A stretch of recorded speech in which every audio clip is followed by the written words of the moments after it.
Hello, and welcome to this series on Angular 2, a test-driven framework introduction in ES6. In this course, we're going to learn about Angular 2 as we use a test-driven development approach to build a small web app. Before we begin this course, let's go over some of the prerequisites you'll need to maximize your experience. First, you should of course be familiar with JavaScript. I'll be using the terms JavaScript and ES5 interchangeably throughout much of this course to refer to our common understanding of JavaScript. As ES6 implementations and browsers evolve, it too will be known as JavaScript, but for the duration of this course, the term ES6 will be somewhat distinct from JavaScript in the same way that it's distinct in the UI community today. As this course aims to build an application in ES6, understanding some of the core concepts of ES6, classes, the let keyword, arrow functions, etc., will all go a long way in accelerating your learning experience. So long as you're familiar with the basics of ES6 though, this course will be really simple. But if you've never touched ES6, you may find yourself frustrated. If that's the case, there are tons of excellent training materials out there. One great book on ES6 is by Kyle Simpson.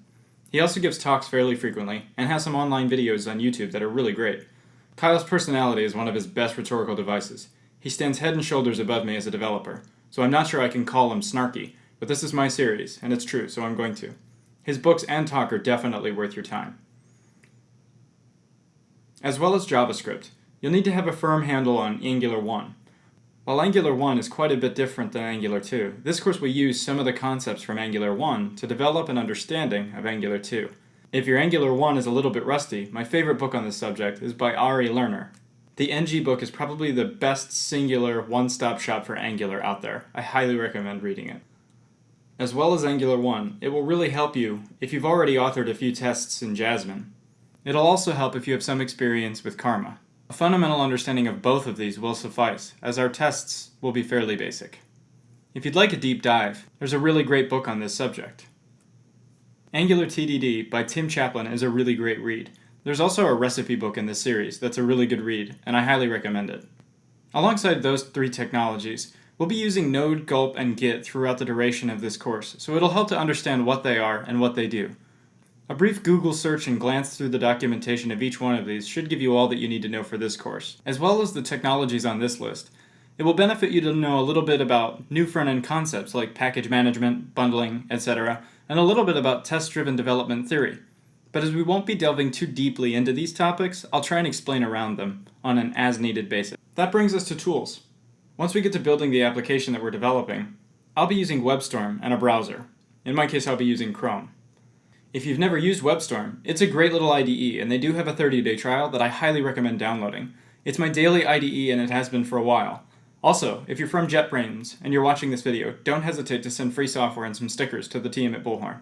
If you don't want to use WebStorm, this entire course can be done using Atom, Sublime, Visual Studio Code, Notepad++, etc. I'll show you how to get started in a bare-bones environment a little later during the section on configuring your local development environment. Also, it's really important to point out that this is just a fundamentals course. The aim of this course is to provide you with a basic working understanding of Angular 2's architecture and to learn how to build an application using that knowledge. Please forgive the many omissions I make, as this is my first contribution to the Angular community, and this technology is still in beta. Now let's take a look at the contents of this series a little bit more closely. First things first, introductions. I'm Cameron. I'm a senior UI developer at Bullhorn, a Boston-based company where we work really hard to create incredible customer experiences every day. My team and I are working diligently to get up to speed on Angular 2, and after spending years of my career benefiting from the open source community, I thought that sharing some of the journey would be a great way to give back to the community. If you'd like to connect with me, feel free to do so. Now let's take a look at the sections of this course. The first part of this series is a primer for the tools and infrastructure that Angular 2 uses, and a look at the modern landscape of web application development. In the second part of this course, we'll take a look at Angular 2 through the lens of Angular 1. By leveraging what we already know about MV* frameworks, we can accelerate our understanding of NG2. With a fundamental grasp on Angular 2, we'll then configure our local development environment. Once we're all set up, we'll get started building an application from the ground up called the CCAP.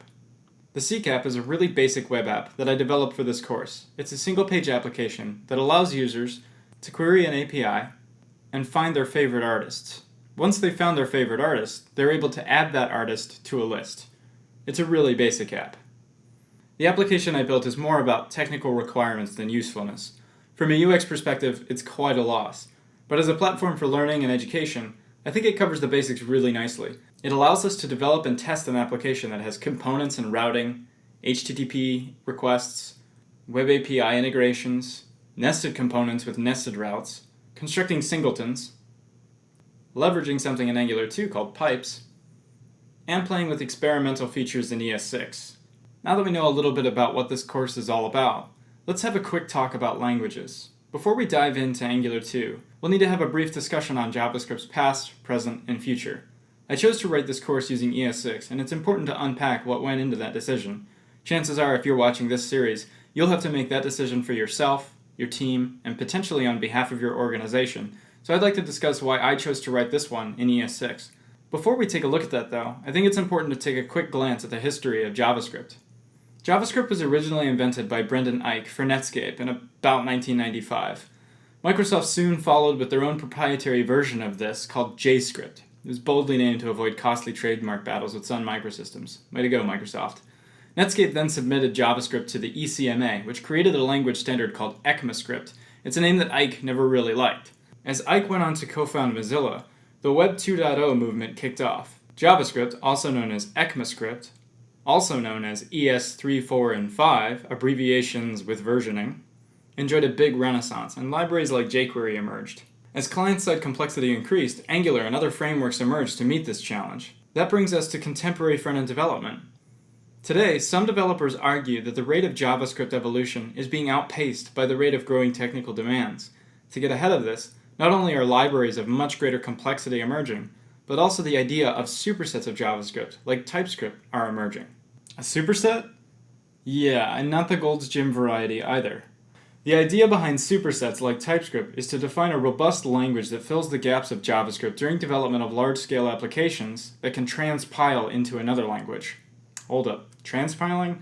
So transpiling, or transcompiling, is a type of compilation that takes source code written in one programming language as its input and produces the equivalent source code in another programming language.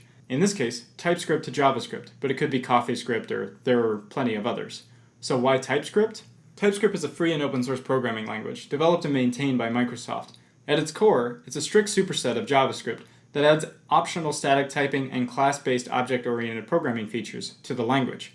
Some of the additional features that it holds are type annotations, type checking, type inferences, type erasure, interfaces, enumerated types, mix-ins, generics, namespaces, tuples or tuples, and awaits. So why all this fuss about TypeScript? Well, Angular 2 is written in TypeScript, so what does that mean for developers?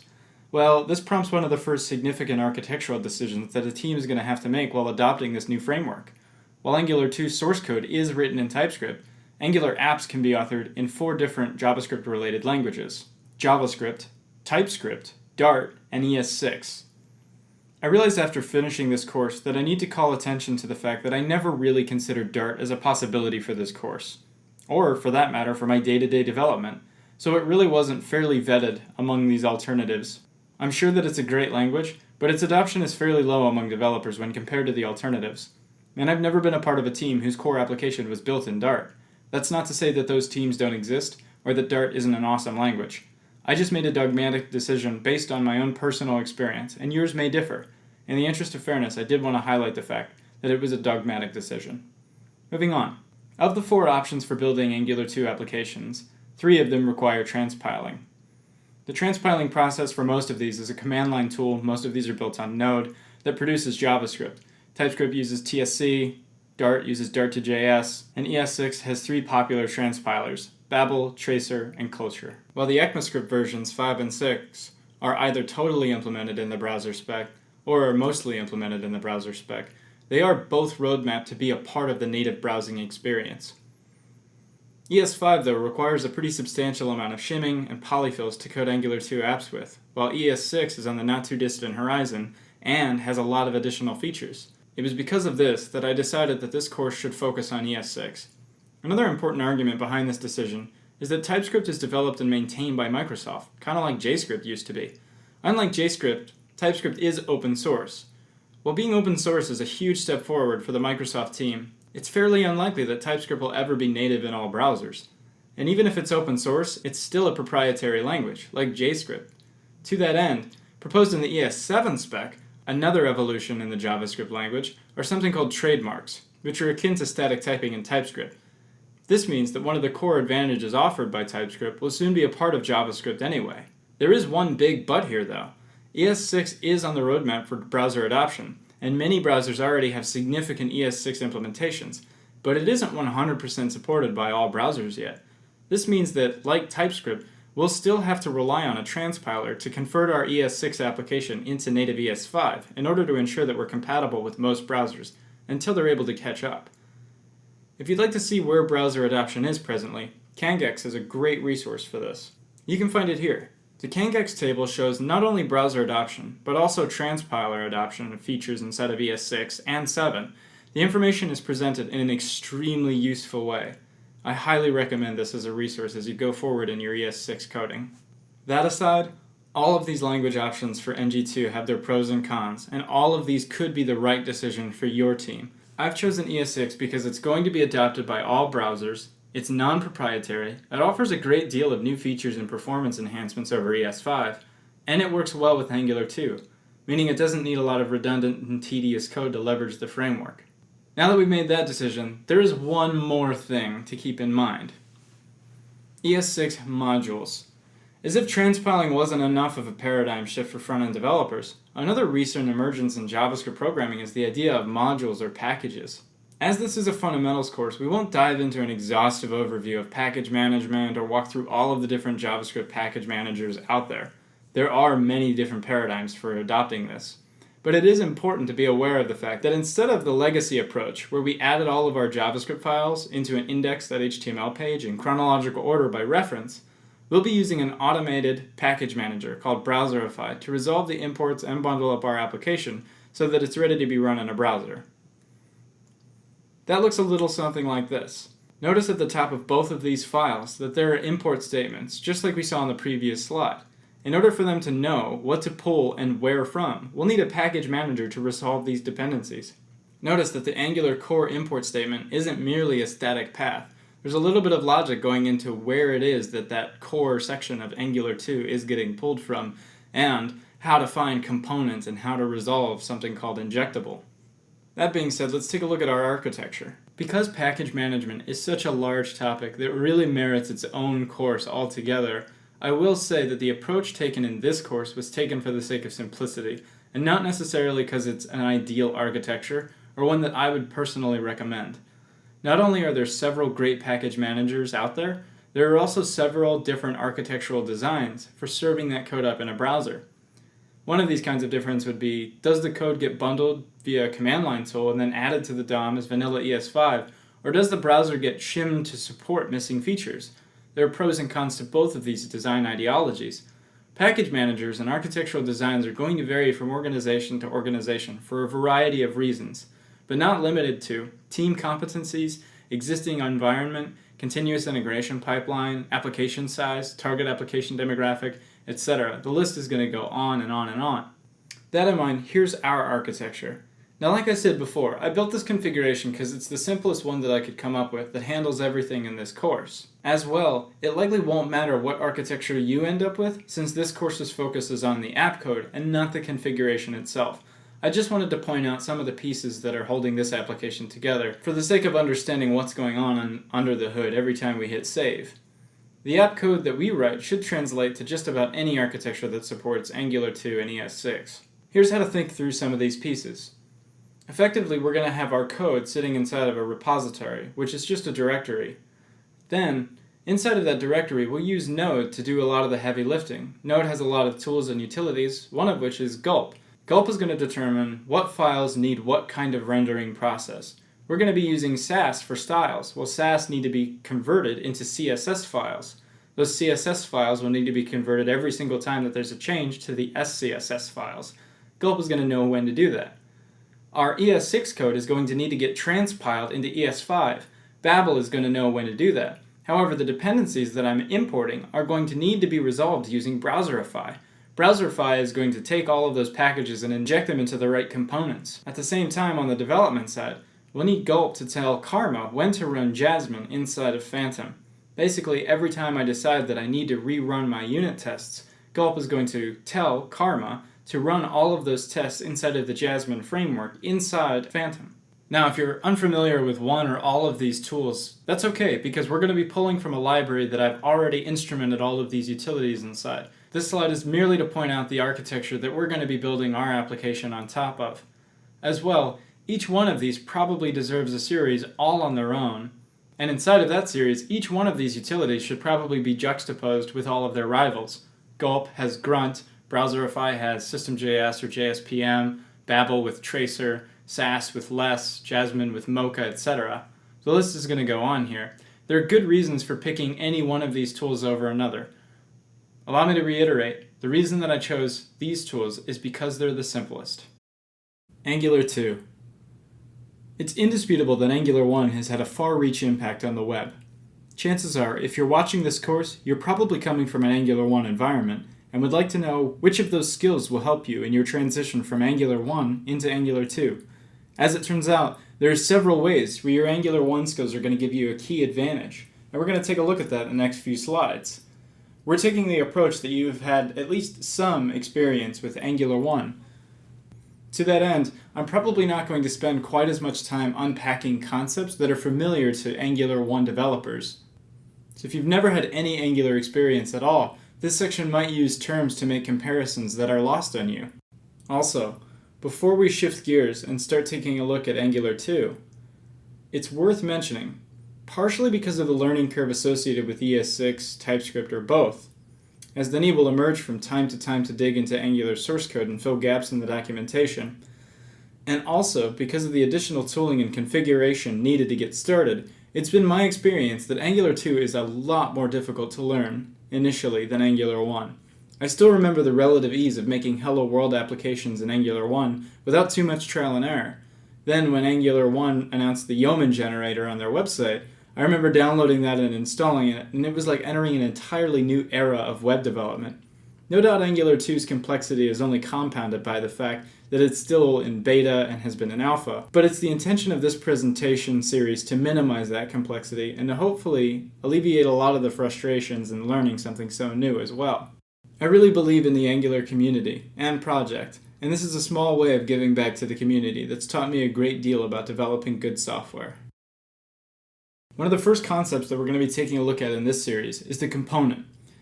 As I've mentioned, a prerequisite for this course is a basic understanding of Angular 1, and I will try as best as I can to draw parallels between Angular 1 and 2. Some of these are kind of a stretch though, since Angular 2 does depart from Angular 1 in some pretty fundamental ways.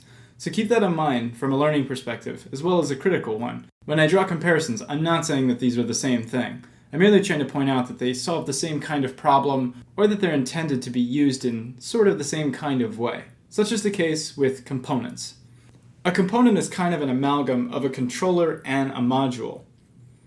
As we can see in the code in Angular 1, the very first code block is defining an app module called the foo app, and from that app we're going to extend it by adding a controller called the main control. And that main control has a variable called greeting on the scope that outputs hello. In the HTML, we would declare the ng app called foo app, and then we would define the ng controller called main controller, and then we could get the value of the variable greeting echoed out onto the DOM, and this app would tell us hello world. Now in Angular 2, this is all just a little bit different than we might be used to. First, we're going to import the component from Angular's core. Then we're going to import something called Bootstrap. Now if we jump down to line 6 or so, we see that we're using an ES6 class and its constructor. If you've never used ES6, a class is kind of like an iffy. So I'm declaring this class called fooApp, and then every time fooApp gets called, its constructor will immediately get evoked. And in this case, the fooApp's constructor specifies a variable called greeting. Now, above that declaration of the class fooApp, there's something that might look a little bit foreign, even if you've played around with ES6. This is called a decorator. The @component decorator is getting used to extend the base functionality of this fooApp class. In this case, we're passing in two different values that are called metadata into this component decorator, which are extending the fooApp class. The first value that we're passing in is the selector. And you may remember from directives when we would define whether we were constructing a directive using attribute level or element level binding. This is kind of like an element level directive. In this case, we're going to decorate our component of foo_app with a selector foo-app so that anywhere in the DOM where we say foo-app inside of an element, what we really want the browser to do is to leverage this component. The second piece of metadata that we're passing into the component decorator is template. Template functions kind of like template functioned inside of Angular1's directive, where we would pass in a HTML view partial or a URL for a view partial that would get injected into the DOM wherever we have an instance of that particular element. So in this case, the foo_app would render hello world as a string inside of the old foo_app HTML tag. This is all going to work in the browser because we have this bootstrap function that's going to bind the HTML view to our application, which is going to tell the web page, anytime you see a reference for a component, go ahead and inject that into the DOM. In the same way that the ng app declaration used to bind the DOM to Angular's interpolation. Now, what happens when I want to nest some components?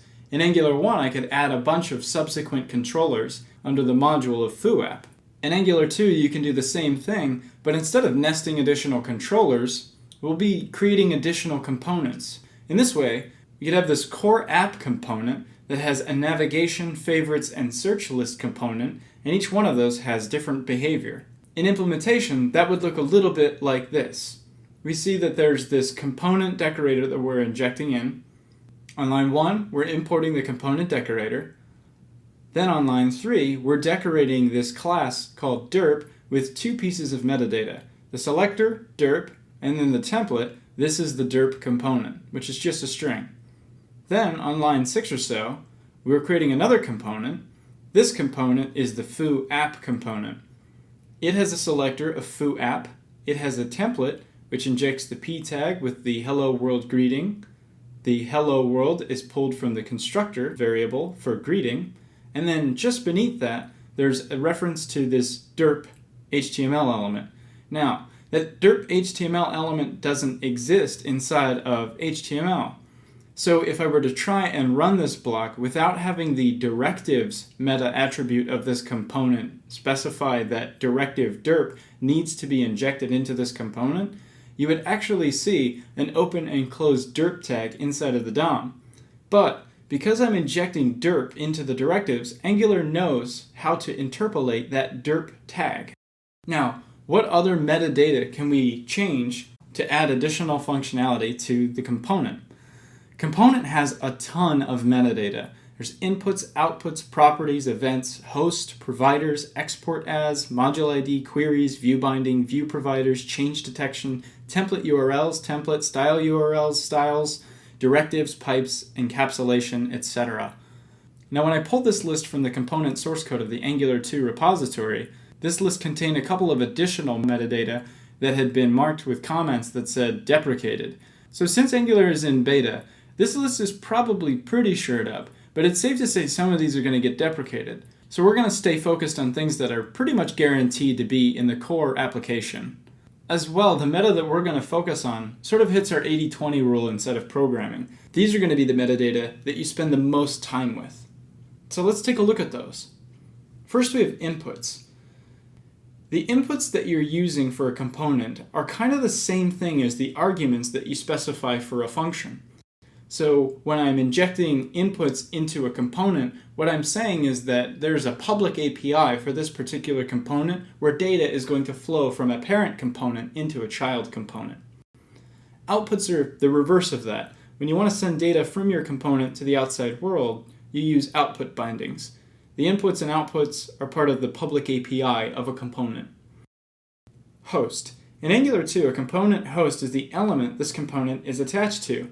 So in the case of our derp component, if I wanted to set the class of derp to active, I could set that inside of the component declaration by defining that as a host binding. In addition to host, providers allows us to inject dependencies inside of components. This handles one of a two-step process for injecting dependencies inside of components. template URLs and templates. These are exactly what you remember from directives inside of Angular 1. Either you're going to specify a string template or you're going to specify a path to get to an HTML template. Styles are the exact same thing, except in Angular 2 you can inject the styles directly into the components, which gives you a lot greater and a lot more modular control over your styling. Directives. Now, as we saw in the previous example, directives allow me to inject nested components into other components. Pipes. Basically, pipes are kind of like filters from Angular 1.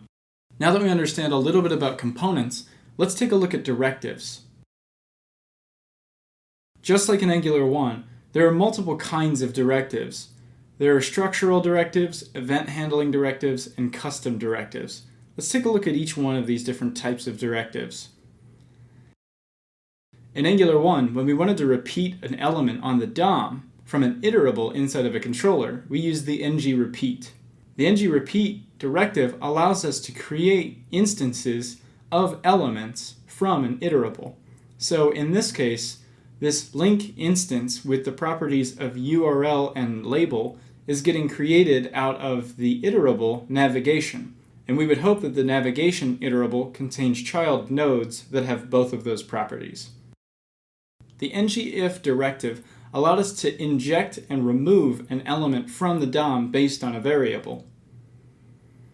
The ngBind directive allowed us to bind data from a controller into the view itself. Additionally, there was an ngBindHTML directive which enhanced that and allowed you to bind HTML into the DOM as well. Then there's ngClass. ngClass allows us to set a class based on conditions inside of a controller. Finally, there is an ngStyle directive. This directive allowed us to specify CSS styles as objects inside of our controller and then inject those into the DOM. In Angular 2, we have a write-up for pretty much all of these. The ngRepeat has been replaced with something called *ng4. Now it's important to note that when we're looking at structural directives, notice that they're all prepended with this star. That star tells us that these are structural directives. In this case, ng4 creates an instance variable of link from the iterable called navigation in very much the same way. Now notice that something a little bit different is going on with the href than is going on in the nghref in Angular 1. We're going to loop back to that. In the exact same way as Angular 1, we're going to interpolate the value of label onto the DOM in between the curly brackets. Just beneath that, we have this ngIf structural directive, and we can pass in the exact same way, a variable from the controller that will determine whether or not this particular element is present or removed from the DOM. Now, here's where things get a little bit different. The second option here, where we're modifying this hidden attribute, is actually more like an ngShow or an ngHide. The way that this is functioning is by wrapping an element's attribute in the square brackets, I'm binding it to a variable in the controller. So when this boolean is divisible is true, it will be hidden. And when it is false, it will show. We'll take a look at a lot more of properties that we can bind in the same way as the slides go on, but it's worth pointing it out at this point because it changes the nature of the next couple of structural directives. Where we used to need structural directives to fill gaps for Angular 1's implementation, we no longer need that. So now I don't need an ngBind structural directive because I can modify the inner HTML property of the div to be bound to a variable. In the same way, I don't need an ngClass directive, and I can bind the class property, and in this case I'm binding the class property and setting it to active when a particular condition is met. Now ngStyle has been preserved. I can inject ngStyle as a structural directive into my component, and I can bind its properties to this dynamic style variable. However, the amount of times that I'm going to use this directive are probably going to be a lot less than I used to use ngStyle because, in addition to the component metadata where I'm able to dynamically inject styles, I'm also able to bind particular attributes of elements and set their value. In this case, I'm binding the style attribute and I'm setting color to the value of green inside of this div so that the one inside of this div will actually appear as green. It's pretty neat. Now, how does this affect event handling directives? Well, In Angular 1, I had a series of different event directives that I could use to bind particular events to particular methods inside of my controller. In the first case, I have a button, and I'm binding its click event to a function in my controller called eventHandler, and I'm passing in the event. In Angular 2, I no longer need the ngClick directive because I'm able to bind to the click event of the button itself. From here, I'm able to bind it to a function that exists inside of my component's controller and pass in the event in the same way that I was able to pass in the event in Angular 1. This is the case for just about every one of the classic Angular 1 directives that you used to use. This simplifies the nature of your coding. You no longer have a series of different custom Angular event directives that you have to insert in your inputs, buttons, or what have you. Now you're able to bind HTML element events to functions on your component controller. Now what about custom directives?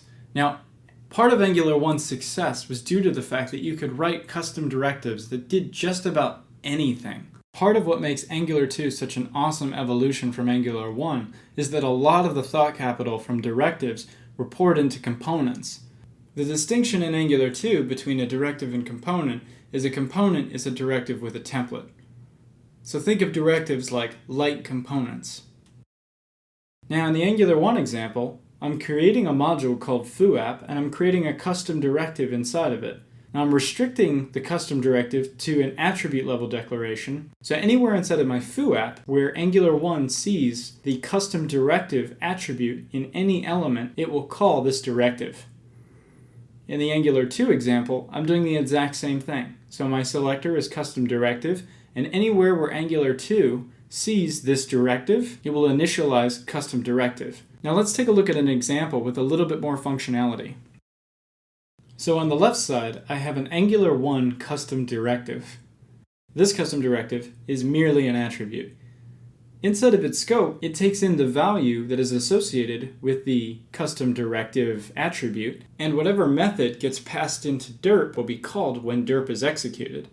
Inside of a controller, I'm watching the custom directive's value, and whenever that new value is exactly equal to hello world, I'm going to call derp. In the implementation below, I have an input, and the input has this ngModel directive that gives you two-way data binding to text value.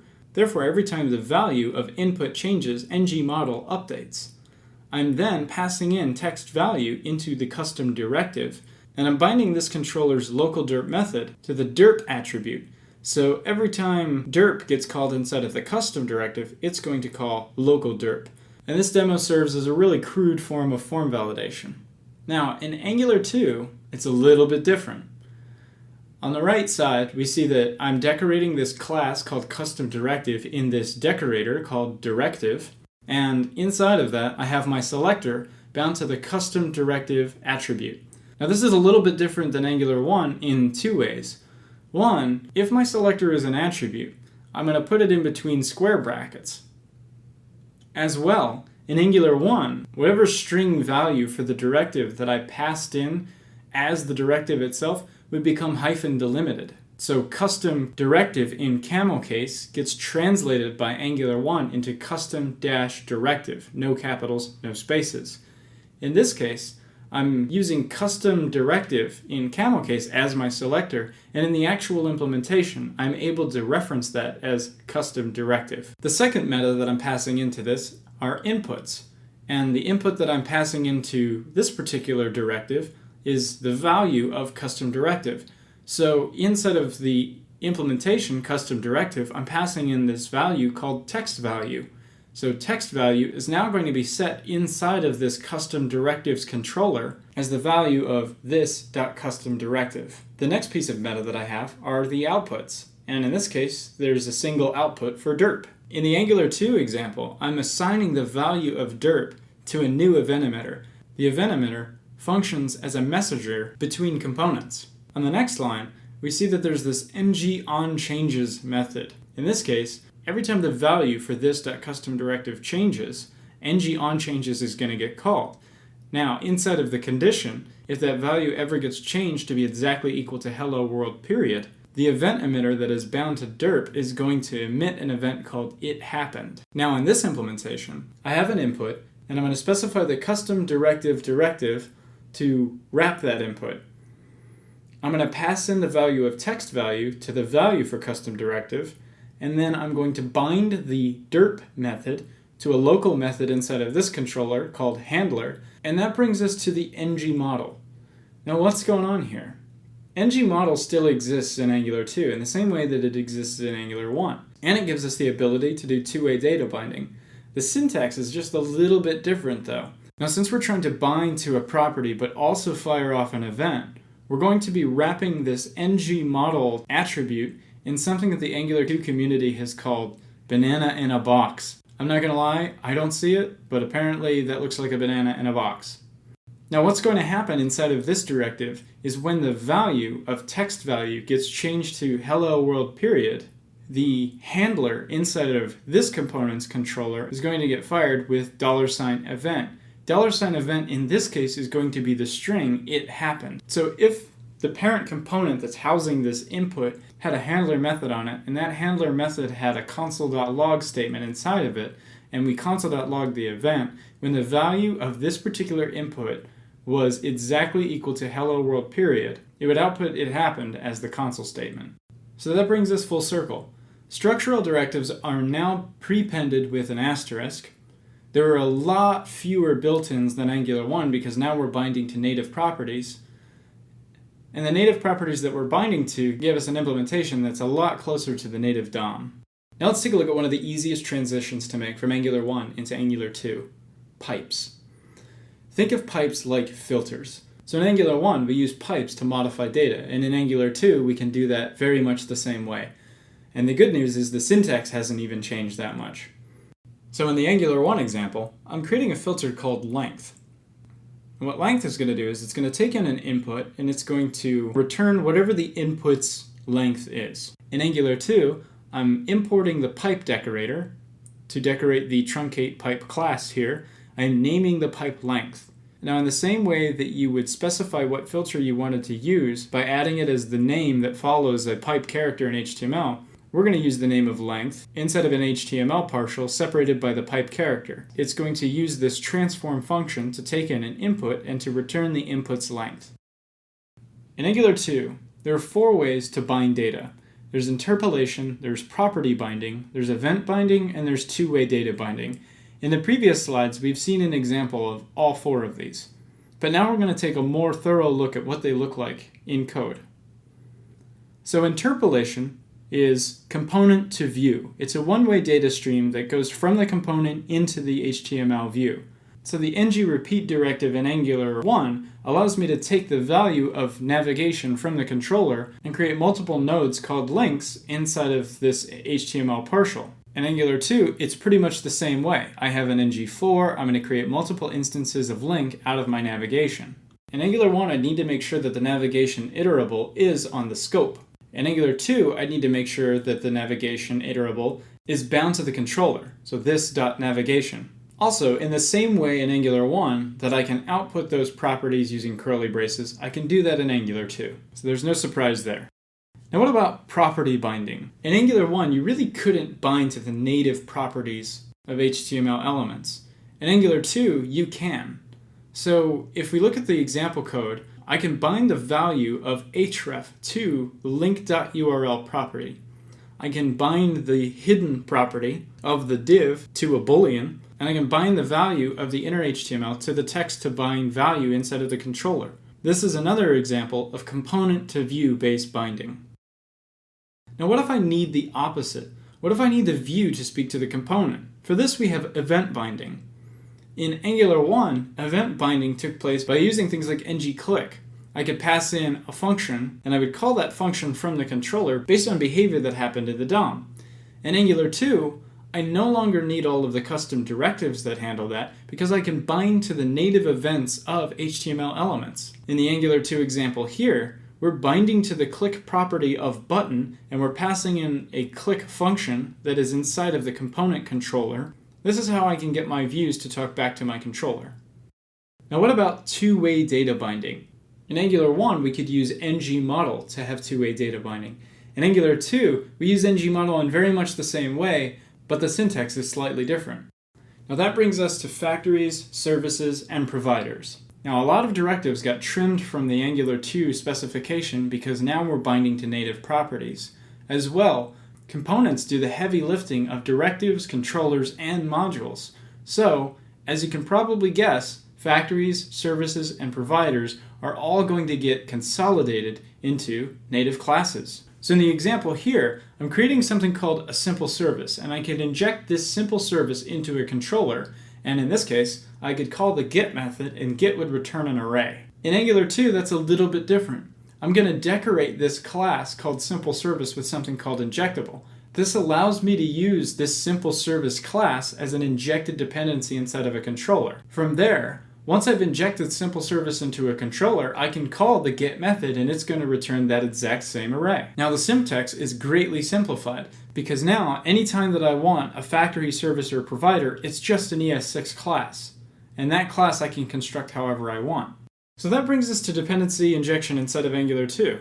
Now, in Angular 1, dependency injection was pretty simple. I could pass in any dependency as an argument in an anonymous function for my controller, and that dependency would get resolved, or I would get a really ugly error. Now in Angular 2, this is now a two-step process.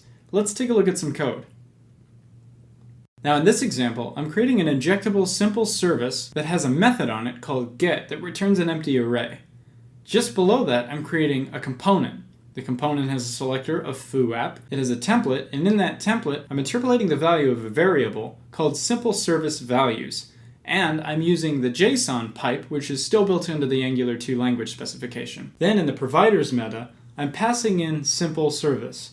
This is one way that I can inject a provider into a particular component. Then, if I go down to the constructor, I can see that I'm going to create an instance of lowercase simple service from the provider of uppercase simple service, and I'm going to create a local variable called this.simpleServiceValues from the instance of simpleService.get. .get is going to return an empty array. So the value of simpleServiceValues is going to be an empty array. Now, what's neat about this is from this level, any child component that I nest for foo app can now leverage simple service and will no longer need the meta decorator of simple service inside of it to pull in that dependency.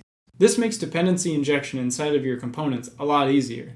Another way to look at this is, say simple service was a global service that I knew was going to get injected into every single one of my components.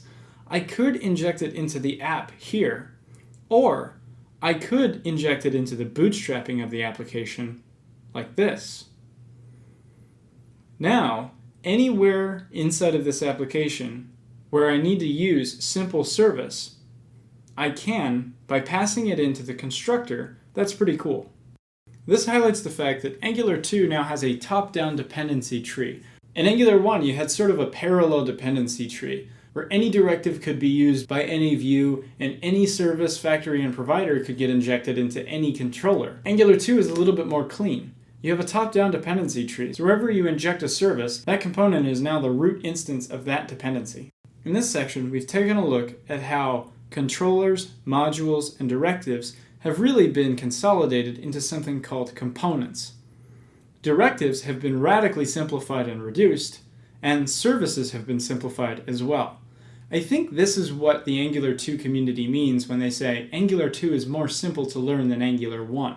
However, even though this consolidation does make it easier to conceptually understand Angular, I still think that it was substantially harder to learn Angular 2 than it was to learn Angular 1. Partially because a lot of the syntax and a lot of the habits that you pick up along the way by using libraries like Underscore or Ember or other MVC frameworks made it very easy to jump into Angular 1. Whereas Angular 2 is very much a different animal. In order to learn Angular 2, you're going to have to pick up ES6 or at the very least Typescript, and that's a little bit of a challenge. As well, you're going to have to learn how to inject modules into your JS files. That configuration can be a little bit tricky, and doing it well is just as much art as it is science. There are a lot of different dynamics that you're going to have to keep in mind in order to make a judicious decision about which module loader is right for your architecture. Having to learn a new language and having to configure an environment that can understand both that language and the module loading are not an easy task. Getting started with Angular 2 is a lot more difficult. There are a lot more pieces that you need to juggle, and a lot more technologies that you need to understand just to get started. I hope that this overview has really helped you to understand some of the changes inside of Angular 2 from Angular 1, and has given you enough of a taste of the Angular 2 syntax to where you feel empowered to hit the ground running. In the next segment of this series, we're going to take a look at configuring your environment so that you can begin coding in Angular 2. In this brief section, we're going to go over what it takes to stand up your local development environment. The steps should be fairly simple since we're dealing with so few technologies, but since there are a ton of environment variables that can differ from machine to machine, I decided to keep this segment as short as possible and cover just the basics. The first thing that we'll want to do is make sure that the version of Git on our machine is at least version 2. To do that, open up a terminal and type the following command into the terminal. The next thing we'll want to make sure is that we're running one of the latest versions of Node. The latest version of Node can always be found online at nodejs.org. To see what version is installed, type the following command into the terminal window. Next, we'll need to install our global dependencies. Since we need to take advantage of a couple command line tools, we'll need to make sure that global versions of those tools are installed. The two tools that we'll want to install are Gulp and Karma. To install those, without getting too much into it, I'm just going to sudo this command, just to make sure that it works.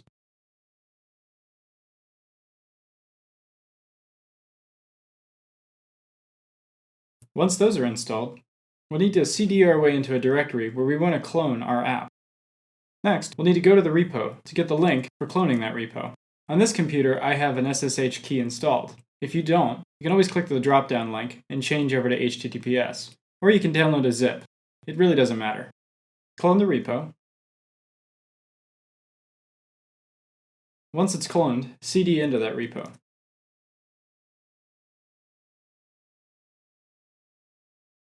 From in here, we'll need to install all of the module dependencies that this repo relies on. We'll do so with the following command.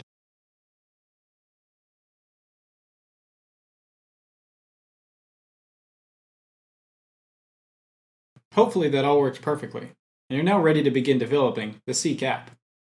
First, let's take a look at the components of the Seek app. I'm going to open this up in Atom, but you can use whatever IDE you choose. The first place that we look instead of this repo should probably be the first place that you look instead of most repos, the package.json. As we can see, there are a number of scripts that we have available to us. The two that are going to be the most important for us are the test and the serve commands. Test will run all of the unit tests, or it'll run a command called unit. Serve will concurrently run two different tasks, the npm run build and the HTTP server public. Let's get started by running the unit tests inside of this repo first.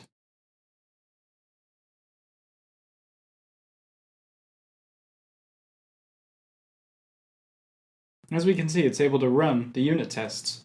Now, what test did it actually run? If we navigate into the Seek directory and open up the spec file, we can see that there's a test here that's testing a component called the Seek app, and it's making sure that it's rendering its template.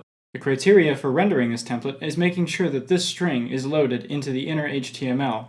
To take a look at that component, let's look at the component.js file. Here we can see that that is the entire template for the Seek app. Now let's try running the application.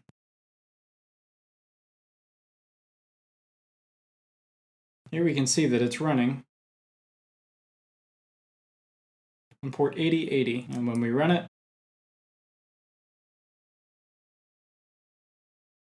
you can see that the app loads correctly, and the only error that we're getting here is because there's no favicon for this particular application, which that's okay. So this looks really good. Now, let's take a look at configuring WebStorm to do some of this for us. So let's cancel this serve. Let's open up this directory in WebStorm. Now from the outset, WebStorm is going to try and index everything inside of this directory. What we don't want it to do is to index the node modules directory. So we're going to mark that as excluded. Now the only directories that are going to get indexed are the public, source, and test directories. However, we can also exclude this public directory. This directory only gets created when we need to transpile all of our ES6 into ES5. Then HTTP server hosts this directory on port 8080.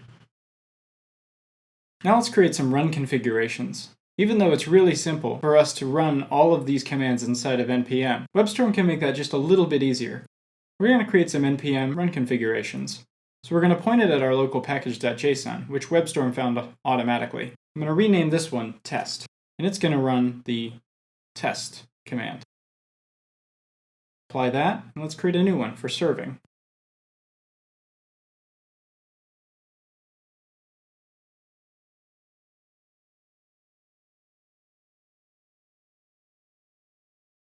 There we are.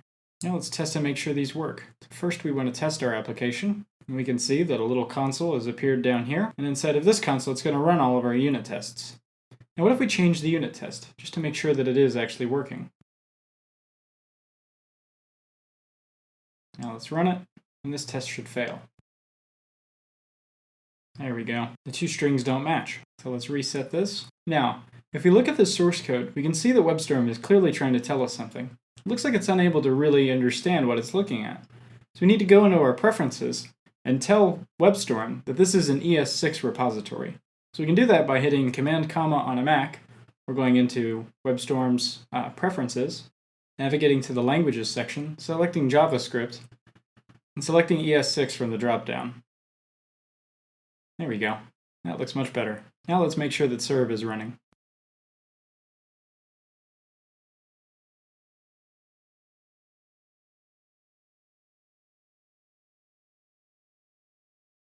There we go.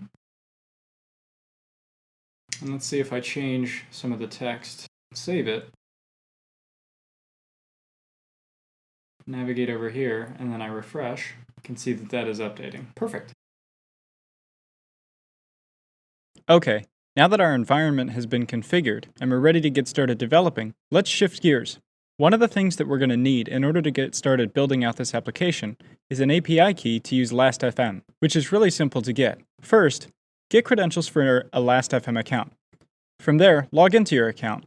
Once you've done that, the next video will show you how to get an API key. Okay, once you've created an account, it's really easy to create an application. This should be by default your home screen once you've logged into LastFM.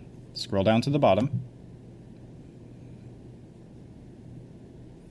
Click on Developer API. And then over here in the Getting Started section, you can create an API account. You'll need to fill out all of these details.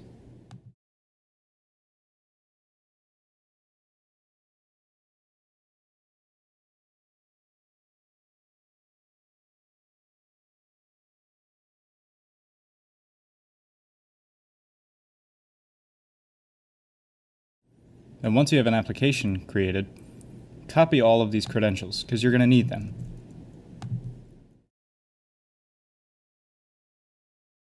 Then, if you go to the documentation of the API, you can select any one of these API methods to test your account. We're going to select the Get Info. Right-click on this URL, copy the link address, paste it into a new tab, and take your API key and paste that into the URL, and make sure that you get JSON back. Now you're ready to begin building the Seek app.